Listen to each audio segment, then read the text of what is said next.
للسنوات المقبلة لتقليص الأمية.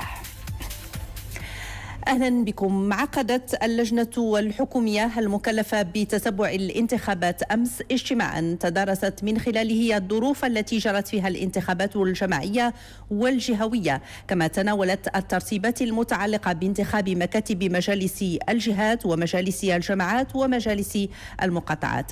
أبرز ما سجلته اللجنة في ورقة أمينة سليماني. بارتياح سجلت اللجنة الحكومية المكلفة بتتبع الانتخابات أن هذه الاستحقاقات مرت في أجواء عادية اتسمت في عمومها بارتفاع مستوى الوعي وروح المسؤولية لدى كافة الأطراف المعنية، وباحترام الضوابط القانونية الكفيلة بضمان شفافية ومصداقية العملية الانتخابية، باستثناء بعض الحالات المعزولة التي اتخذت بشأنها الإجراءات القانونية المناسبة.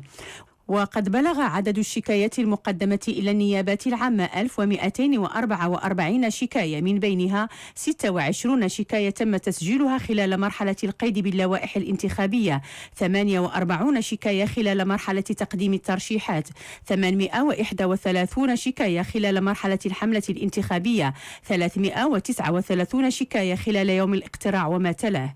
وقد تم البت في 1219 شكاية، أي بنسبة 98%، من بينها 1095 شكاية تم حفظها، أي بنسبة 88%، و124 شكاية انتهت بالمتابعة أمام القضاء، أي بنسبة 10%، وتوبع بمقتضاها 258 شخصا، من بينهم 46 في حالة اعتقال، وما تزال 25 شكاية قيد البحث، أي بنسبة 2%.